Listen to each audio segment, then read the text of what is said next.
Well, hello there, everyone. Good afternoon. My name is Franklin. It's right at 5:05. Time to get started. Welcome to our next installment of NorCal SCI Presents Virtual is a New Reality.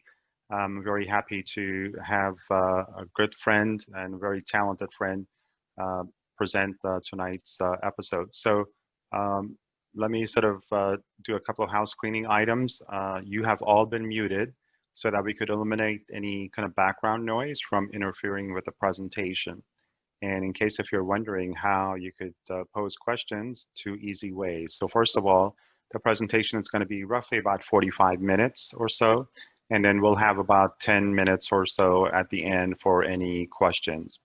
And the way that you could pose your questions are either through the chat feature on your screen, and I will see all those questions and pose them to Arash at the end. Or if you wish, you could also email them during the presentation. The email address is info@norcalsci.org. So those are the two ways that you could communicate any questions to us. The second thing is that we are recording this session and we'll make it available probably by early part of next week, Monday or Tuesday. So if you have registered for this presentation and for some reason you need to jump off the presentation midway through it, no worries. You'll get an email from us with a link to the video that we'll be posting on our YouTube channel. So we'll make this available to everyone. So those are the basically sort of house cleaning things that I wanted to communicate to everyone. So without further ado, let's kind of jump into it. So let me introduce Arash. He experienced his C5 and C6 incomplete spinal cord injury in 2012 as a result of a fall. He has given numerous talks and shared his story of perseverance, recovery and challenging limits to audiences large and small, including his TEDx talk. Arash is a Bay Area native, and he credits his California upbringing for his love of the outdoors, nature, and cooking, activities he still cherishes as he continues to travel, explore, and enjoy new experiences. He's married and has a young daughter, and he also serves on the NorCal SCI Board of Directors. So without further ado, let me introduce you to Arash. Hello, everybody. Can everybody hear me okay, Franklin? Yep. Yes, we can.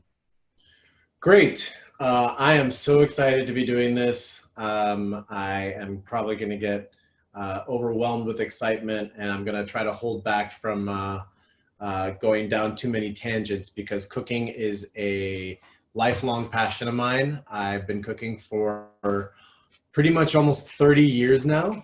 Well before my injury and when after my injury, it was one of the things that I wanted to do right away. So I've got a lot to cover. I have a very ambitious plan. I'm just gonna leave time for questions. This is the first of the 6 sessions. I would love people's feedback at the end of this. So please take notes, ask questions, let us know for the next few sessions, you know, what you like, what you would like to see more or less of. But this is the first time, so we're just going to give it a go. So I'm going to jump right into it.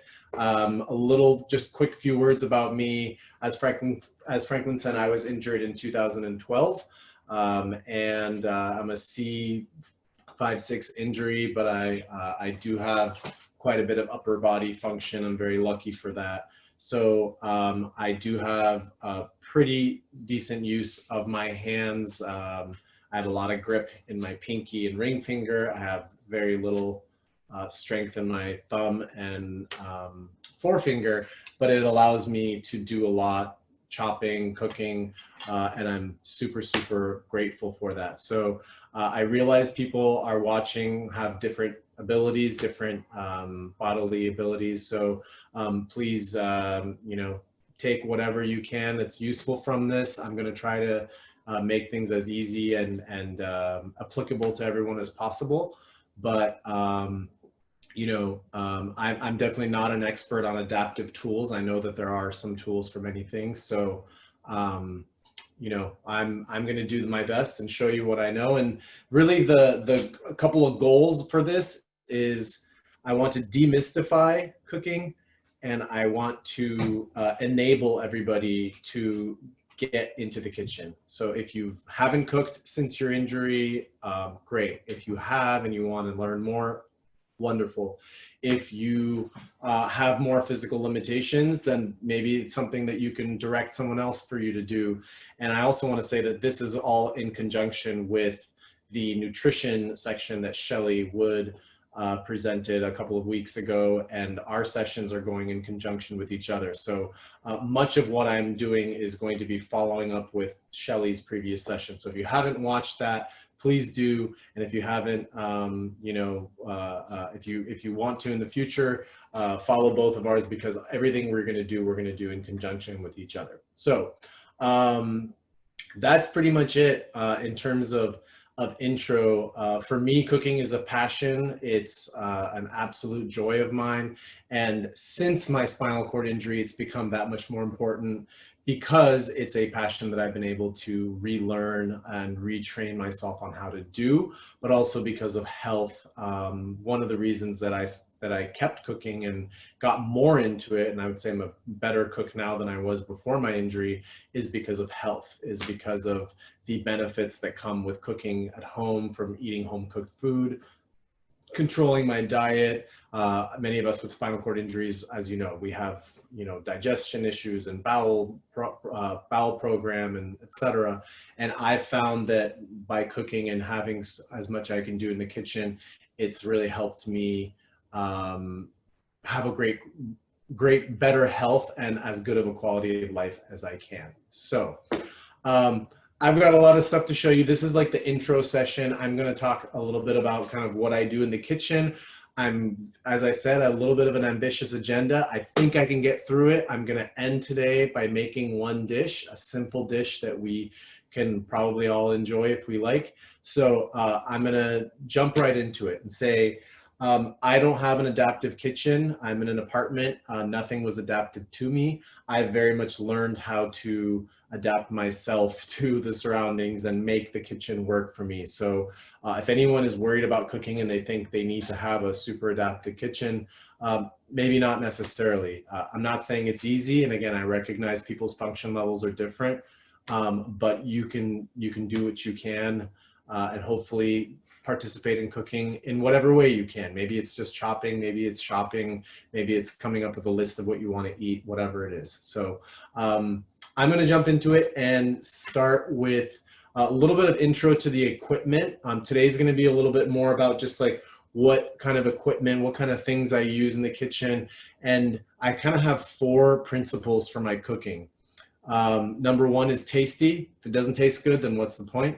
Number 2 is fun. For me, cooking is very fun. I have kind of an ADD palate. I want to eat a Vietnamese dish one night. I want to eat pasta the next night. I want to eat Chinese food the next night, Mexican, whatever, Persian. So my palate is all over the place. So for me, it's fun to cook different things. So that's the second principle. The third is efficient. I'm big on efficiency. And when you're a wheelchair user in the kitchen, you have to be very efficient with your movements and what you're doing around the kitchen. So I try to really instill that in my own cooking. And I'm going to try to pass on some of these tips to everybody as well, so that you're not wasting time buying things that you might not necessarily need. So everything I'm going to talk about today is I'm going to try to really reduce everything down to being as simple and applicable to cooking as needed and not more. I don't want to overcomplicate and say you need, a bunch of esoteric ingredients. Sorry about that. I live next to a train. Sometimes it goes by. So that's number 3. And the last principle is economical. I started cooking as a kid, and then later as a student, and on a budget. So I'm not into buying like fancy ingredients and eating like, filet mignon or, whatever expensive things every night. I like simple cooking. I like cooking that lasts for a couple of meals. So economical is the last principle of my cooking. And a lot of these will come up a lot more in the future sessions once we get a little more specific into dishes. For starters, a couple of things that are important and useful. I used to never wear an apron before my injury when I cooked. Now I always wear an apron for obvious reasons, you know, keeping things clean, but also I do everything on my lap. I will show you more later, but my cutting board is right here on my lap. I carry things on my lap. I, you know, chop, obviously. I put plates and whatnot on my lap. Having the apron there is a protective layer. I've spilled boiling water. I've spilled hot things on myself. The apron is absolutely essential, so I highly recommend that, as well as just a protective thing if for chopping or if I drop something. Like I said, I have pretty good hands, but I drop things a lot. My hands aren't perfect. I don't have a lot of fine dexterity, so it's really helpful for that. The other thing is cutting boards. So it's very important to have good cutting boards. And these are all tips and things that I've developed over time. And I'm by no means saying that I've got it all figured out or that there aren't better items out there. And if you find them, please share them. But I'm going to share with you what I know. So I basically use 2 cutting boards all the time. One is this white kind of like plasticky, you know, it's pretty firm. I love it because it's light. I can easily grab it. I think it doesn't take a lot of hand strength. And so I use this for a lot of things, but this is my one cutting board. And then the other main cutting board I use, and this is probably my main cutting board, is this. I don't know what brand it is. I can find out, but it's got a hole in the corner here, which is actually very helpful. I sometimes loop my finger through that hole to carry it. Again, it's light, it's sturdy, it's great for chopping, but it's, you know, it's not too bulky.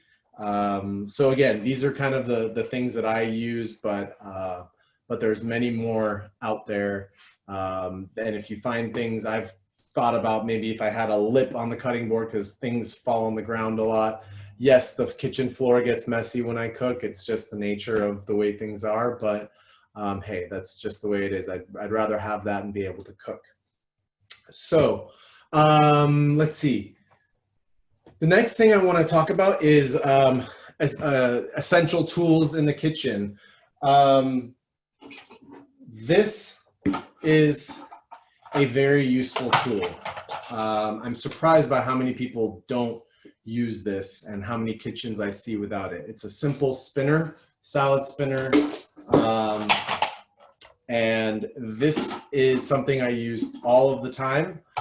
When I'm washing vegetables, I'm water conscious. I don't like to just keep the water running. I stick this in the sink, I fill it with water, and then I wash things in there and I put them in a different thing to dry. So it functions in a lot of different ways.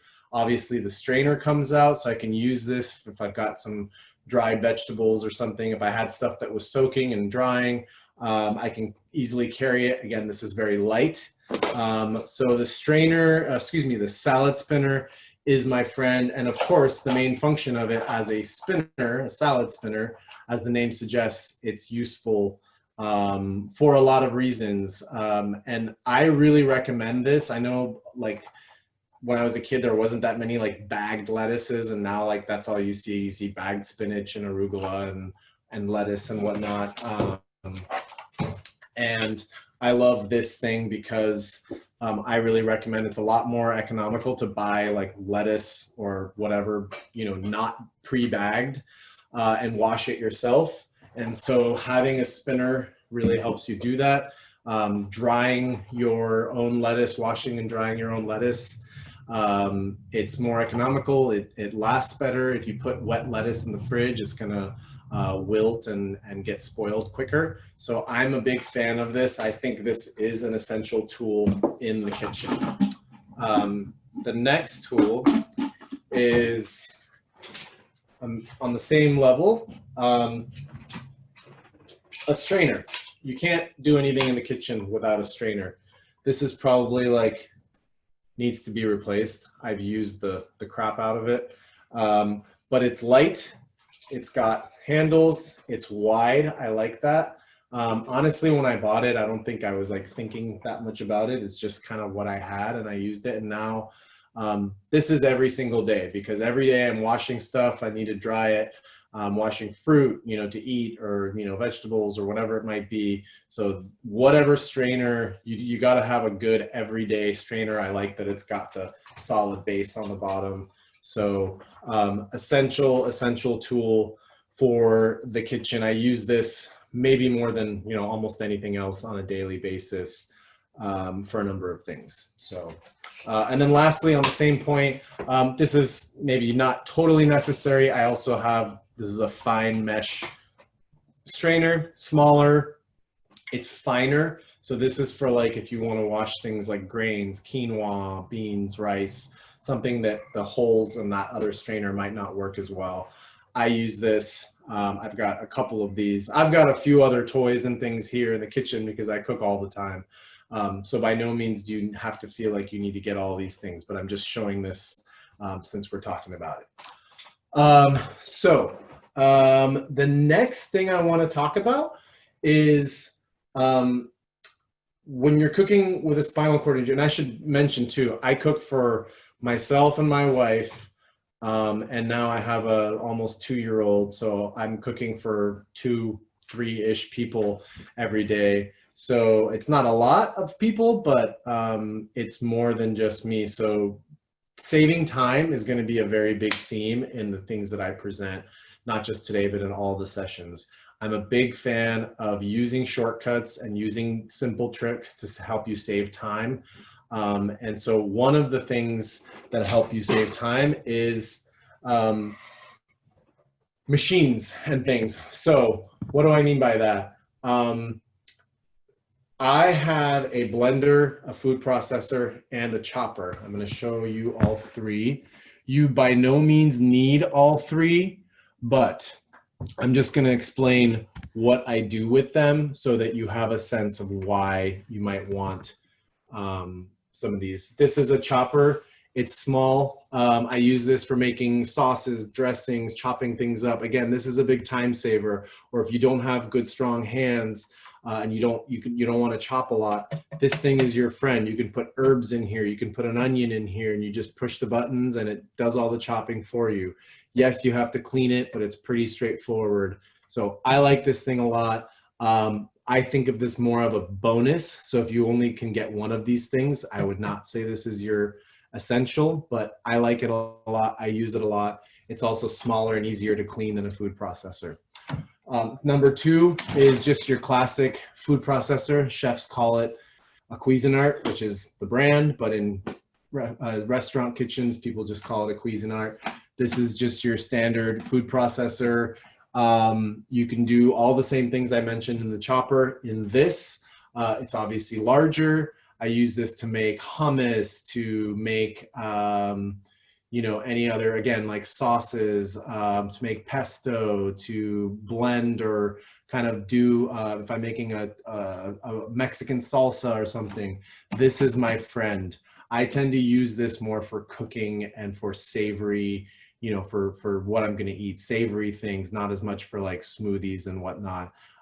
You of course can use it. I do want to highlight one quick feature about the food processor that I love, that is a time saver and a bonus for us weak hands and whatnot.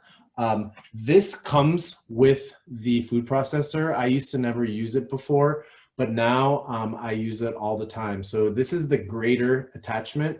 If you've ever like grated cheese or grated like carrots or potatoes, if you're making like hash browns or something like that, you gotta grab it with your hand and grate on a box grater and grate all this stuff.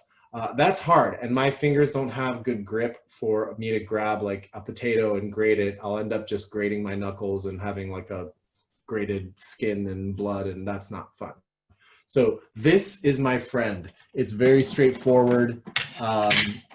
It attaches into the food processor very easily, like this. And then basically, I'm not going to do it all now, but you put this all back on, and then it literally, if you're grating like vegetables or beets or potatoes or whatever, even like a hard cheese, a softer cheese would be hard to do.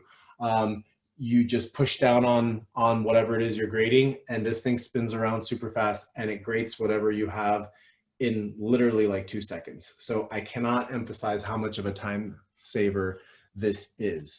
Highly recommend, but most of the time I just use the standard blade on that. Be careful with that, very sharp. So food processor number 3 in this series is just your classic blender. I think we've all probably seen some version of this. Whether you're making a margarita or smoothies or whatever it is, this is your friend. I tend to, because I have all 3 of these, I tend to keep this more just for like smoothies and juice and kind of more of those kind of breakfasty and sweeter things. If you use blenders a lot for whatever it is you're using, they tend to pick up on the flavor a little bit, even if you wash them quite well. So if you're using a blender to make, you know, savory and sweet, you just want to keep that in mind, that you want to clean it really well. Otherwise your smoothies start tasting like pesto, or your margarita starts tasting like, you know, onions or something. And so just, you can totally do it. But clean it really, really well to make sure that you are not getting a lot of different flavors. If you only could get one of these 3, I would say a blender is the way to go. It's the easiest. You can do a lot with it. And a good blender will do a lot for you in the kitchen. And so everything pretty much that I said about all 3 of those, the blender can do for you. So if you only can choose one, I would recommend the blender. If you can do 2, I would, you know, then do one of these other ones, whatever suits your fancy. So again, I have more than, you know, anyone necessarily needs, because I use all of them. I cook every single day, multiple meals, but these are just my recommendations. Okay. Next, I want to talk about knives. And again, if I haven't used adaptive knives, or I have used them, but I not too often. So please, if people have information on that, feel free to share.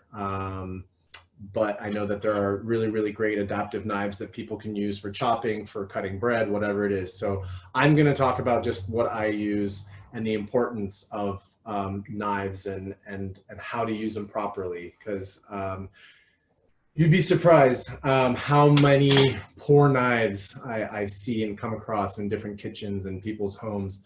Having a sharp knife is maybe one of the best things you can do for cooking.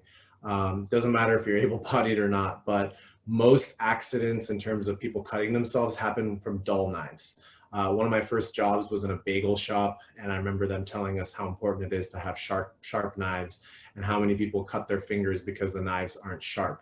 I know it sounds counterintuitive maybe to some of you, but you have to have a sharp knife. If you don't have a sharp knife, the knife can slip on whatever you're cutting, and that's when it's more likely to, like, you know, cut your skin and cut your finger. Whereas if you have a sharp knife and you have good control of what you're doing, you can easily make those good cuts. So again, you don't have to do this. There are many places where you can get your knives sharpened. I bought my own knife sharpener. I totally fell for an Instagram ad. I'm embarrassed to admit, but it worked. I saw this ad pop up a bunch of times, and I ended up buying this great little sharpener. But you totally don't need to do that. If you go to like farmers markets, there's usually people who can sharpen your knives for you. It's inexpensive, it's easy. But the point is that it's very important to keep a sharp knife at all times. I sharpen my knives almost once, more often than once a week. I use them a lot, so it's important that I do that. So I have this, this is not a sharpener. People sometimes think, oh, I have a sharpener. This is a sharpening steel. This does not sharpen your knife. This, after you have sharpened your knife on a thing like what I just showed you, this kind of like hones the knife blade. So if you have a dull knife, this will not do so much. And most people have one of these if they have like a knife block set and they think, oh great, I've got a sharpener, I'm good to go. Not the case. So this just kind of refines the sharpening. So if you have dull knives, please get them sharpened, however it is. and then get them sharpened regularly. And you can have this as like to like kind of maybe keep up on the maintenance of it. But if your knife gets dull, this will not sharpen it for you. I've heard this many times from people who think that this is going to sharpen a knife. It will not do that. You need something a little bit more sophisticated. So you don't need many knives. People, I'm going to try to simplify everything as much as I can. Honestly, I really only use one knife. I have this chef's knife. I pretty much do everything with it. I sharpen it all the time, but I use this for everything. I've been cooking a long time. I've been using a knife for a long time. Like I said, almost 30 years. So I have pretty good knife skills. And so if you don't, that's fine. You can use other knives. But really, I want to, again, try to demystify the cooking and say you don't need a million different things. I basically use this knife for everything. But if you want, to have more than one knife is obviously important. The second knife I would recommend is a serrated knife. So this is the knife that has like ridges like this. I don't actually use this too often, but this is often it's called like a bread knife. So it's obviously great for bread. You can't really cut bread with a chef's knife. You really do want a serrated knife. But the other thing I use this for as a little bit of a cheat, I guess, is for tomatoes. If you've ever cut tomatoes, you know that it's tough. Even a really sharp knife, the skin of a tomato is really hard to cut. I use a bread knife. I just use a serrated knife because it gets right through the skin. So I highly recommend this. Right now, tomatoes are in season. They're all over the place. So these days, if you want to cut some tomatoes, whether it's an adaptive knife or a normal, get yourself a serrated knife. It'll help you. The last knife that I recommend is just a paring knife. This is just a small knife for cutting little things, for if I'm peeling something a little more finely with my hands. This is helpful to have a smaller knife, chopping something really small. So those are my three essential knives. I guess the other part of that is I highly recommend anyone with an SCI, you have a pair of scissors. We all know that packaging is very tough. I have a hard time opening packages anytime it has that tearing thing. I just really struggle with that. So you want to make sure you have a good pair of like kitchen scissors. Again, I know there's good adaptive versions of this out there, but I use these all the time for cutting open things. So, excuse me, that is it in terms of knives. The next thing I want to talk about, kind of on that note of packaging, is I'm going to use this as an example.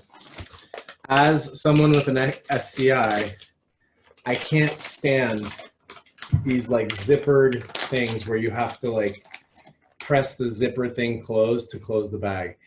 These drive me crazy. I don't have good finger dexterity. So obviously this is very common. So the thing I do, and I'll talk more about this in future sessions and talk more about pantry and whatnot, but I am not a fan of plastic bags or Ziploc bags. I'm a big fan of containers and jars and Tupperware. So something like this, these are chia seeds. I use these a lot. I make breakfast for my daughter, for us. I use them for a lot of things. We can talk about this more in a future session, but I'm just using this as an example. But I don't use this bag. What do? I put the chia seeds just into an old jar. Yes, I label everything. I'm a nerd like that with very high-tech duct tape, as you can tell.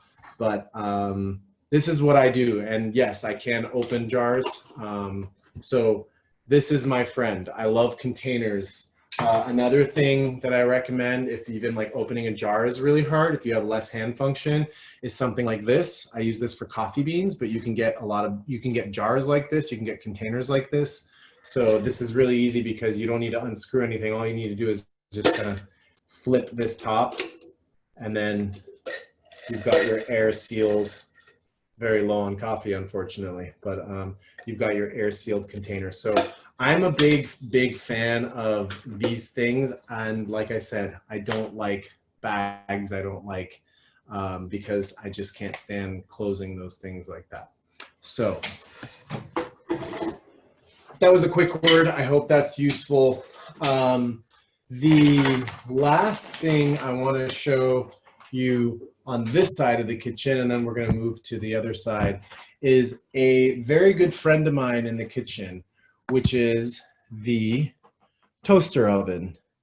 And some of you might be laughing and thinking, why is that such a big deal? Why a toaster oven? Well, for someone with a spinal cord injury, I have an oven right here, a normal kind of oven. I know some are higher or lower.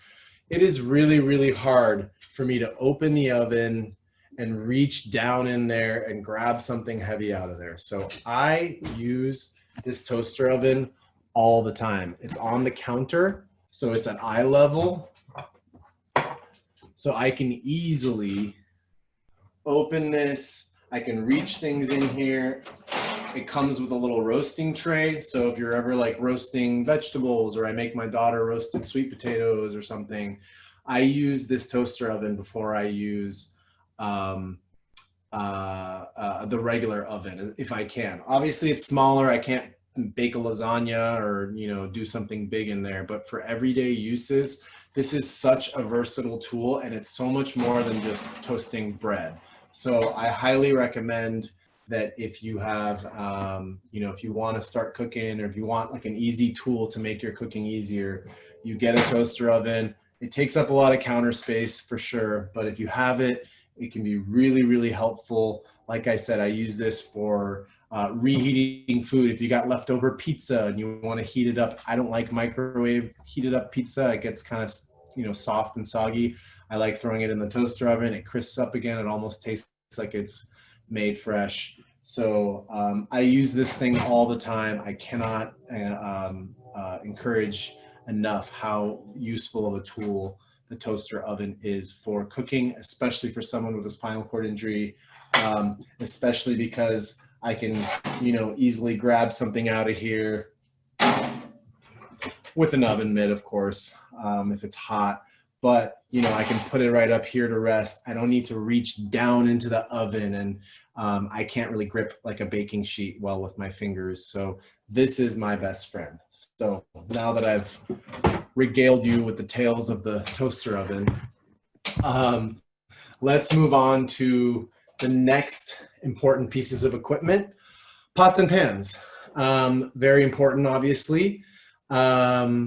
But again, I want to demystify and really make clear that you don't need a lot of pots and pans to be able to cook. I'm showing you, literally, you can make a lot of stuff with just the things I'm going to show you here. So these are, I showed you my essential knives. Now I'm showing you my essential kind of pots and pans. So I've got just like a, I think it's a 10-inch frying pan.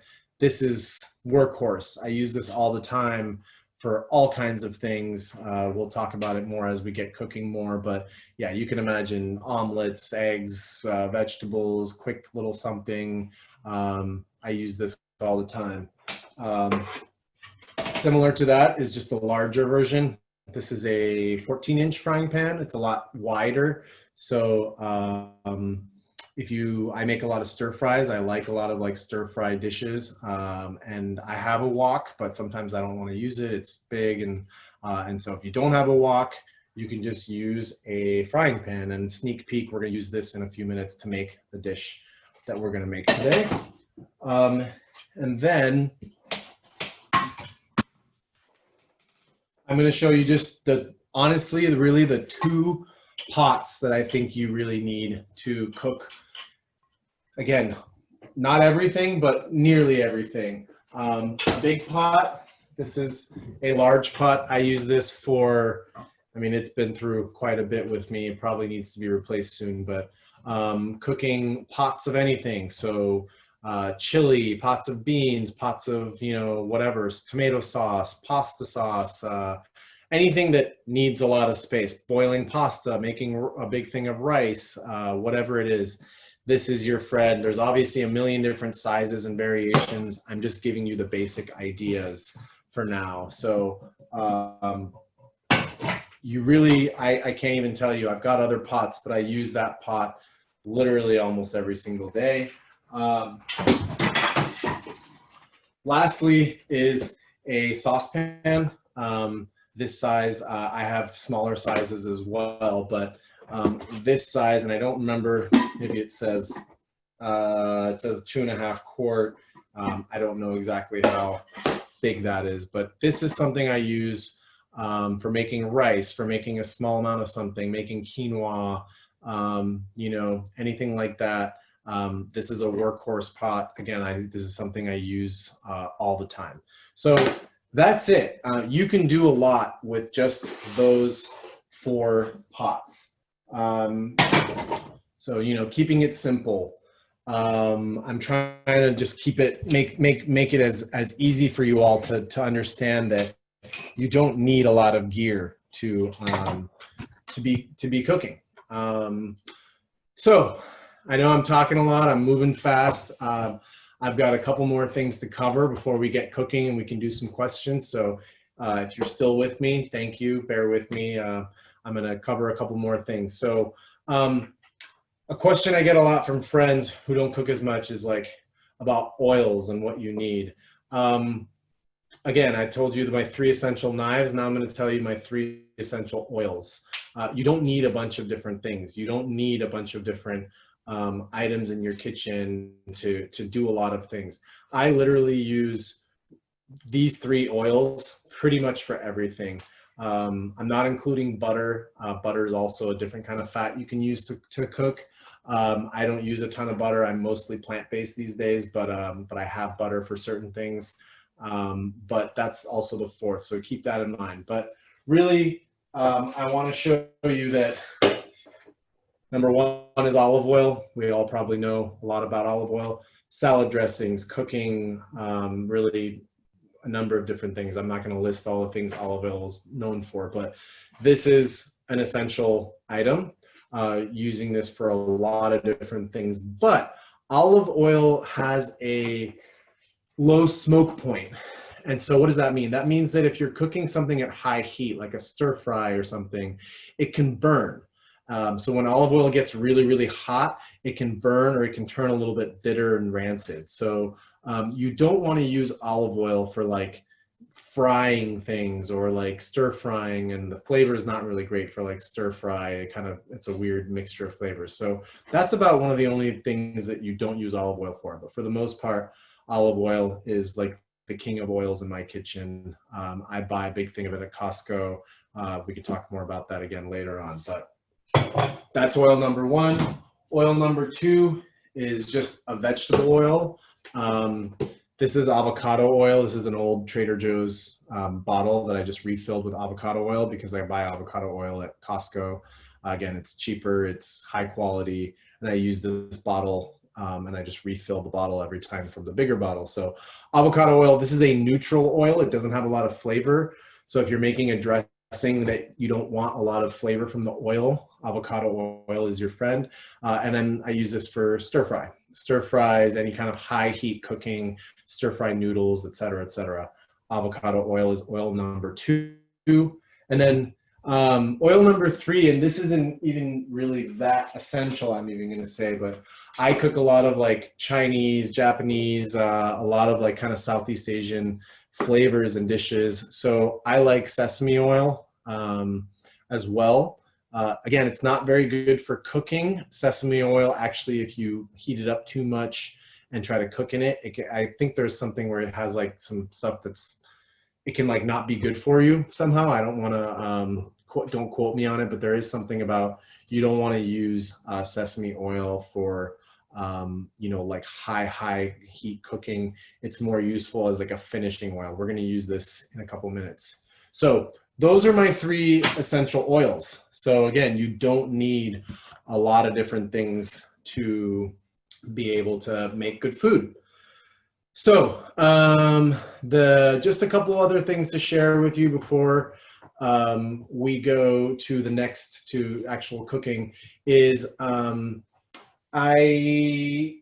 want to do this maybe in a future episode too, future show episode, like I'm on TV or something.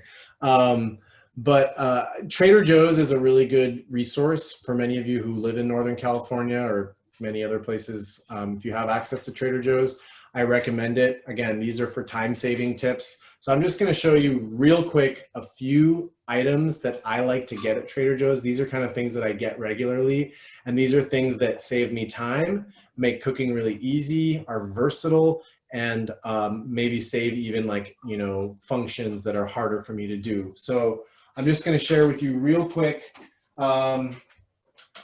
Vacuum packed lentils. These are cooked, ready to go lentils. A million uses for these. We'll talk about this more in future sessions. Tomato paste in a tube. When I was a kid, you could only get tomato paste in a can, and no one would ever use the can. Now they sell it in the tube. This isn't just from Trader Joe's. You can get this in other places too. But this is your friend. It's a really easy way to add a little bit of flavor, a little umami to whatever you're cooking, and not need to open a can. So it's like a tube of toothpaste.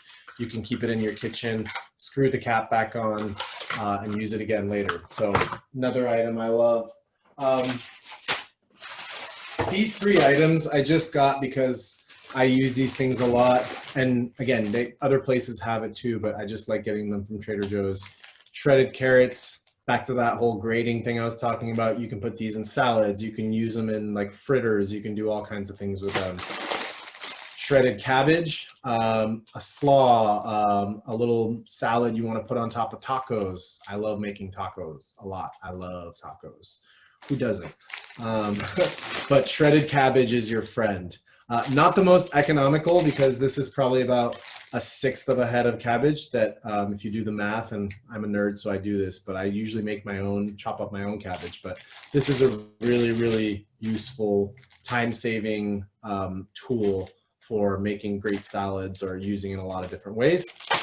And then Trader Joe's, this is great. Broccoli slaw, great easy way to get some veggies into your day. So you could just literally take all three of the bags I just showed you, the carrots, the cabbage, and the broccoli, and take a handful out of each one, put it in a bowl, make a dressing, and you've got yourself like an awesome, tasty salad that's healthy. It tastes good. You can put it as a topping on top of something else, like I said, tacos or whatever.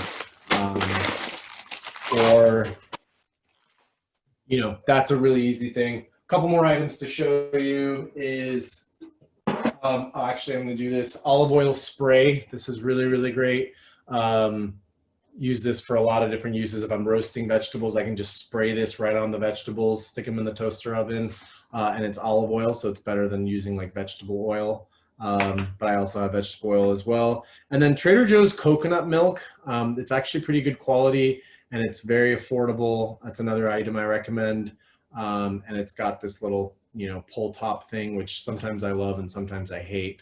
But anyway, another item. These are kind of like my go-to items I get. And then lastly, a cook's best friend. 3 different versions I'm going to show you. So stock.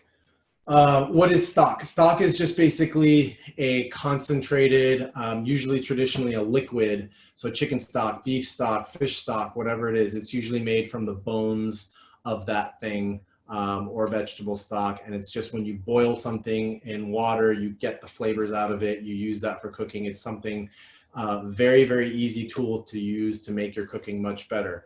3 different forms of it these days. I love just like good old liquid stock, chicken stock. I like the low sodium because you got to be careful. Some of these stocks, they come with a lot of salt, so I don't like that. I like to salt my own food. I don't want the food to be salty for me. So this is your traditional stock in liquid form.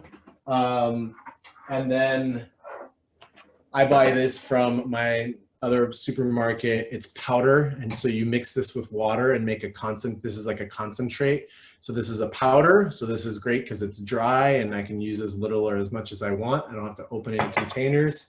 And the other one, I've just recently discovered this, and I've heard some of my favorite chefs kind of rave about this as well. This is this stuff called Better Than Bouillon. This is a paste. It lives in your fridge. So kind of like the powder I was talking about, you mix this with water and it tells you right on the jar what the proportions are. So if you're making something and you want to add a little flavor to it, you add a couple spoonfuls of this. This is the vegetable version, but they have chicken and beef, I think, as well. Really great way to add flavor to your food.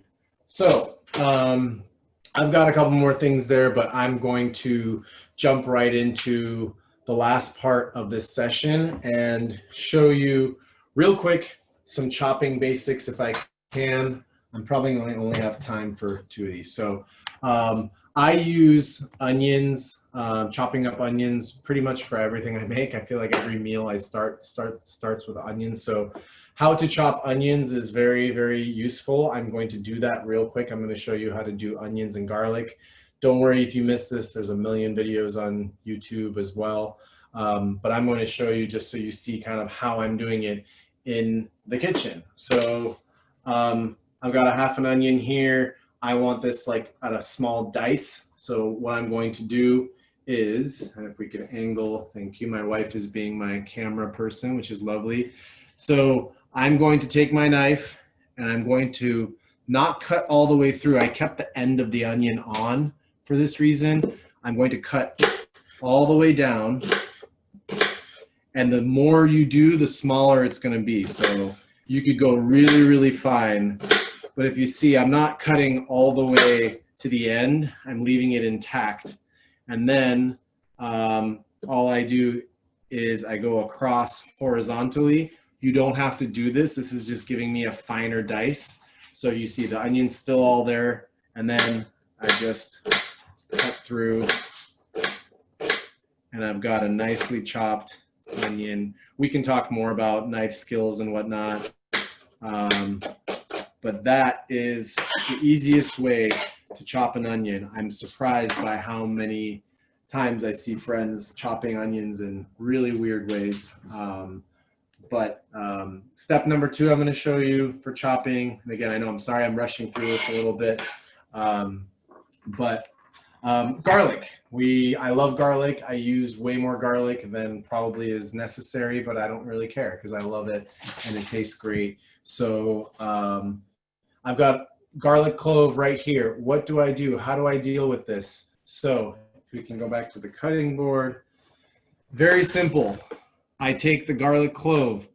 I cut the end off. That's important because I don't want that little stemmy part on the end. I know it's hard to see, but that's what I'm talking about. And then I take my knife. I put my knife on top of the garlic clove. I give it a whack. That's it. Now the skin comes off really easily. Skin gone, clove still there. Chop this up. And obviously you can chop it up less or more, but you can go back down. So that's it. Chopping garlic and onions is essential. Again, that's something we can talk about more. We can talk about knife skills. I do want to leave a couple minutes to make the thing I wanted to make tonight, which is fried rice. So I'm going to start making this. If we run out of time, it's not a big deal. I was, like I said, ambitious to get through a lot today, but I'm making this because fried rice is delicious. Like I said, it's tasty. If it's not tasty, why eat it? It's also a really useful thing that, like, when you feel like you have nothing to eat, it's a really easy thing to make into a meal. And if you have leftovers, if you got like takeout, Chinese food or Thai food, and you've got that dry rice in that container sitting in your fridge for a couple of days, that's great. That's what you want for fried rice. Fried rice is not good with fresh steamed rice. You don't want it to be wet. So that dry kind of rice that it's in your fridge that you think like, oh, I just need to throw this away, it's no good. Don't throw it away. Make fried rice. It's awesome. It's tasty. You can literally put anything you want. If you have leftover meat or veggies or whatever, you can make it. So I am using very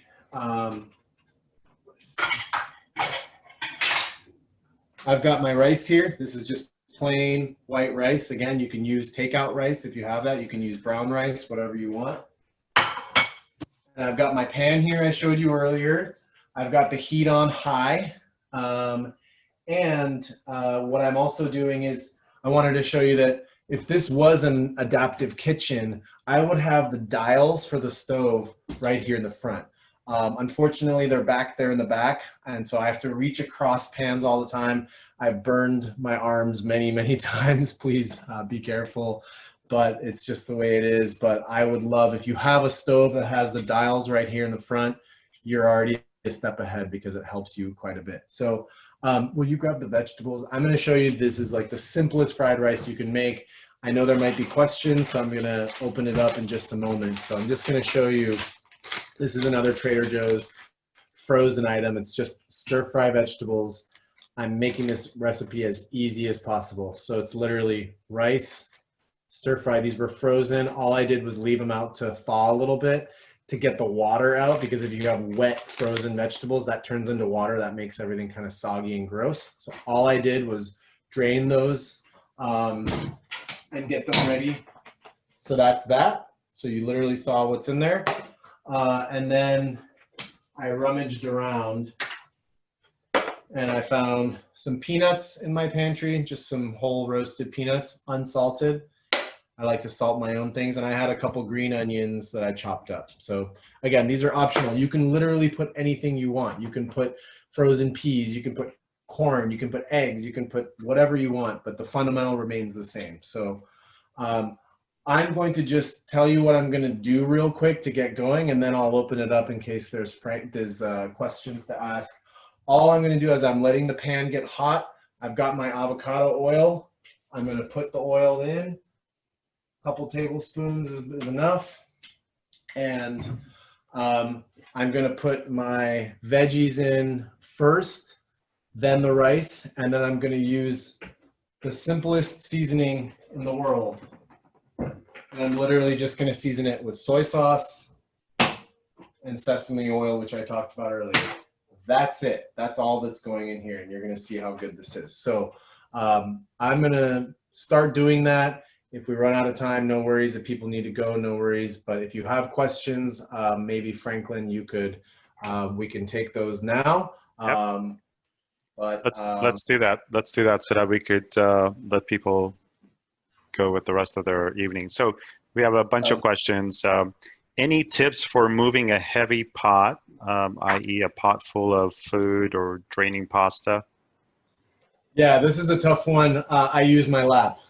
So this is be careful with this one. I've definitely gotten close, but I use the brakes on the chair. I usually grab the pot off the stove. I put it onto the cutting board. I always have something on my lap, and I usually put a towel on the cutting board so that the hot pot doesn't scald or mess up the cutting board. And then I wheel it over to the sink and drain that way. It's definitely a little iffy. I'm not sure I recommend it at home, but that's what I do. Okay. So another question along those lines was that you obviously talked about this, but how do you avoid burning your legs? I mean, especially if you're going to be moving a pot full of, let's say, hot water, how do you cover enough surface on your legs with your apron to protect yourself? Well, the apron is actually covering, I mean, if I'm sitting in the chair, it's pretty hard for something. I've never, in all my years of cooking, I've never had something get down on my calves. It's more like my thighs, and the apron is helping protect that. So, I mean, I guess if you spilled something in a really weird angle, it could get down on your legs, but I've honestly never had that. I've had spills on the apron and on my thighs, but never really below that. So if you use an apron, if you're using a cutting board, if you're protecting this kind of immediate cooking area for yourself, you should be okay. Okay. Next question. Any tips on steering with for someone who has weak hands? Was the question stewing? Yeah, stirring. Stirring. Yeah, stirring if you have weak hands. Yeah, I imagine. I think I've seen some like a spatula or a spoon or something that can clip on to your wrist. So if you can like get somehow where you're clipping, where it's clipped onto your wrist, there you go. You can stir.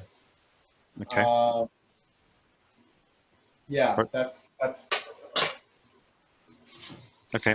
One of the participants had observed that Trader Joe's and some of the pre-cooked items are quite expensive. Do you have any other suggestions, or what's been your experience?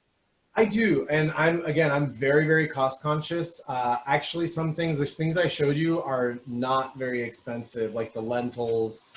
Some of their like pre-cooked items and things, yeah, I don't buy those.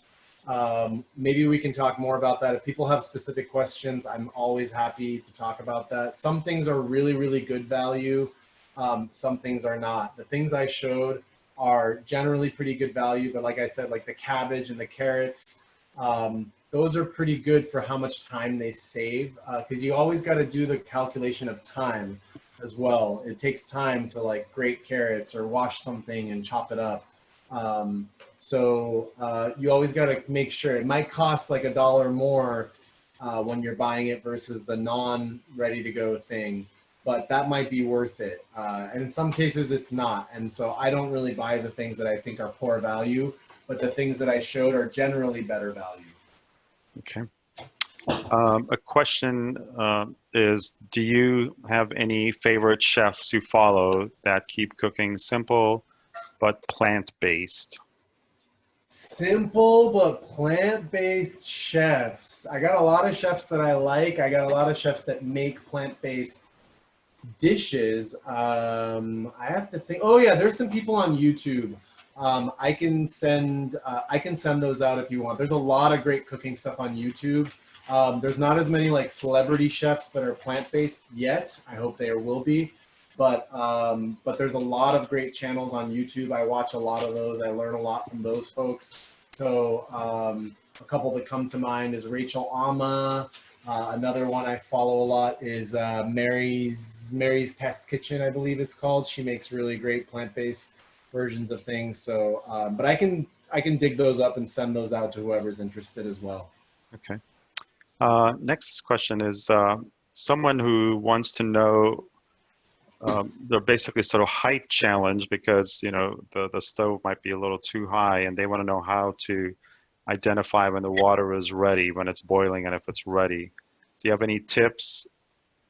So if you're like below the stove, yeah, that's a challenge. And in fact, when I use the big pot, it's amazing how much I actually don't see when I'm cooking. And it helps that I'm an experienced cook and I use sound and I can kind of see part of the pot.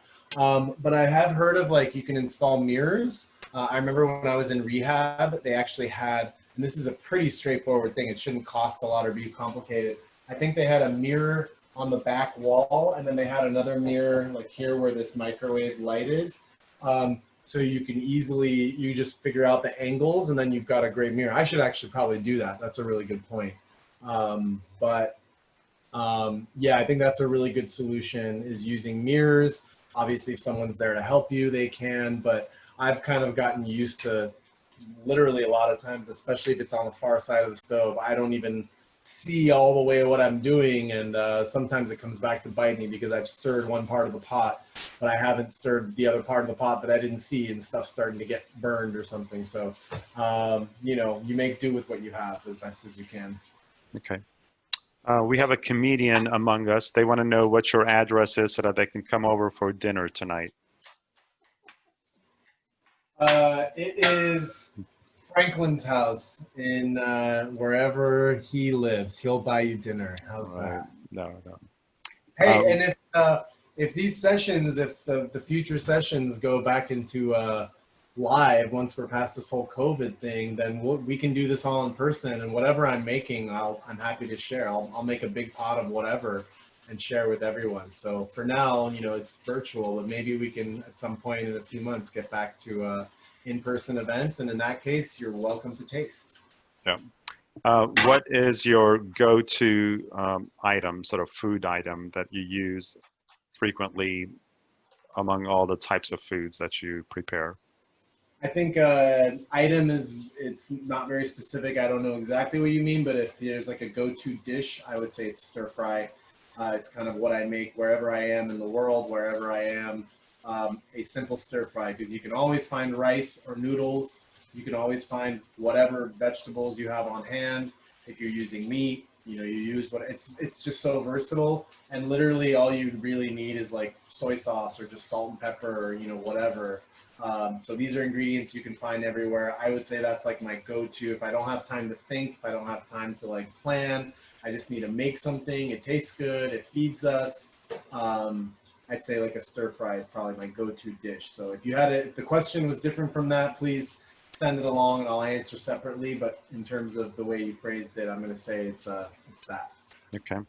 The question is, oh, never mind. I already asked that question. If anyone's still watching and you want to know what I'm doing, all I'm doing is just breaking up the rice. I'm drying it out a little more. I'm spreading it out in the pan. We can show you in a moment. I know folks might be needing to leave. That's totally fine. So like I said, if you're still on, great. But if not, no worries at all. But that's all I'm doing now. I'm just dry kind of sauteing the rice and the vegetables, making sure all the liquid gets out from the fried rice. So okay. Sorry.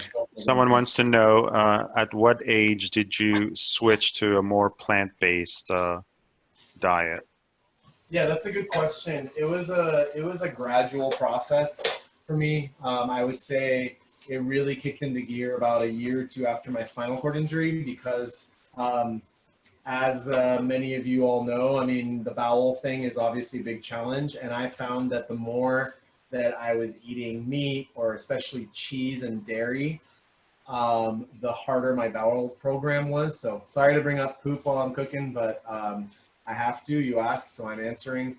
And so that once I identified that, it really became, that was really the turning point. I realized, again, it was a gradual process. I still eat some animal products here and there. I still have cravings, and so I'm not 100% all the time, but I'd say I'm 95% plant-based. And so, yeah, when I found that I cut those things out, I didn't eat those things, my bowel program was easier, faster, more frequent, just better all around. And that was honestly one of the things. And then once I got to research a little bit more about the health benefits, and if you want to know more about that, talk to Shelly, watch one of her upcoming sessions. So yeah, it became, a health thing for me, an environmental thing once I learned about the process of, slaughtering animals all over. It also became multi-pronged in that way. So I would say about 4 years ago is when I became much more strict with it. Okay, very good. Can you tease the audience about the next session, Arash? Yeah, and Franklin, I'm sorry, you might have to help me here, but I think the next session that Shelly's doing is on protein. Yep. Okay, so my next session will be about protein. So we're going to talk about that and different ways to get protein in your diet that are tasty, delicious, fun, efficient, economical. So that's the sneak preview. Yeah, and that's been one of the mysteries. People that I talk with have a hard time believing that you can get sufficient protein intake from sort of plant-based. So I'm looking forward to Shelly sort of dispelling that myth, and then you demonstrating what types of foods you prepare that have ample or right amount of protein. We can get into that for sure, and Shelly will get into it much more. But just remember that Americans right now are eating at least twice as much protein as they actually need. So everyone has this obsession with getting protein. The truth is you're probably already getting more than you need, and no one's dying of a protein deficiency. This is a lot of information out there, and there's a lot of marketing out there telling us that we need to be eating just this obscene amount of protein all the time. That's not the case. That's just my belief, but Shelly can get into that more. So I'll leave it there for now. Okay, very good. So Arash, it's time for us to run along. Do you want to give a sort of quick preview of what's in the pan? Yeah, I have the rice and the veggies cooking. I'm just, I just threw a little soy sauce on. So this is what it's looking like right now. And I'm just stirring it up, stirring it around. And again, the important thing with fried rice is that you want it to be dry. You want it to really have it be fried from the pan. So that's what I'm doing. I'm going to add my peanuts in and my scallions, green onions, whatever you want to call them. Give this another couple of stirs. And then I'm literally going to just drizzle a little sesame oil on this. Give it another couple stirs, and then it's done. So that's pretty much it. So how long did it? Over, but, how long would that? How long did that sort of dish take? Do you think 15 minutes or 20 minutes? No, it should really only take. I usually do it in a wok, and it literally takes like 5 minutes. Honestly, it's a little bit harder in the pan, but like I said, I use this pan because it was a little bit easier. And I'm doing it on a little bit lower heat because I wanted to be able to answer questions while I do it. So it's probably been about 10 minutes. But if you do it right, especially in a wok, it should take literally 6 minutes to make that. Excellent. Okay. Thank you so much, Arash. We're going to run along, and you guys are going to have wow, beautiful. You're going to have a beautifully healthy meal tonight. Thank you for that presentation again, and thanks to Britta also, who was your co-pilot on this thing. So once again, everyone, these programs are brought to you thanks to a grant from the Reeve Foundation that we received, so we're grateful to them. And number two, just remember, we'll have the recording of this presentation available early part of next week, and you'll all receive it in an email from us. So no worries about that. And our next session is going to be with Shelley, who is going to be, I think, September, at some point in September, I can't remember, but it's in our newsletter. So, so you'll see plenty of Facebook postings and newsletter postings about Shelley's session on protein, and then Arash will follow her a couple of weeks after that. So look forward to sort of seeing you again in a few weeks, Arash. Thank you, and folks, if you're still there, please, if you have questions, if you, again, had suggestions or want me to do more or less of something, if you want me to talk more about ingredients or prep or chopping, just let me know, because I want to make this as useful and informative for all of you. So I need your guidance for that. So thank you all for taking part. I hope this was somewhat useful. I'm always happy to answer more questions, and thank you, Franklin, and the NorCal SCI team for making this happen. Thanks. And yes, as far as questions, just send them to info@norcalsci.org, and I'll be happy to pose them to Arash after our meeting. So thank you, everyone. Have a good night. Try not to drool here as we're signing off. Okay, thanks, Arash. All right, bye-bye.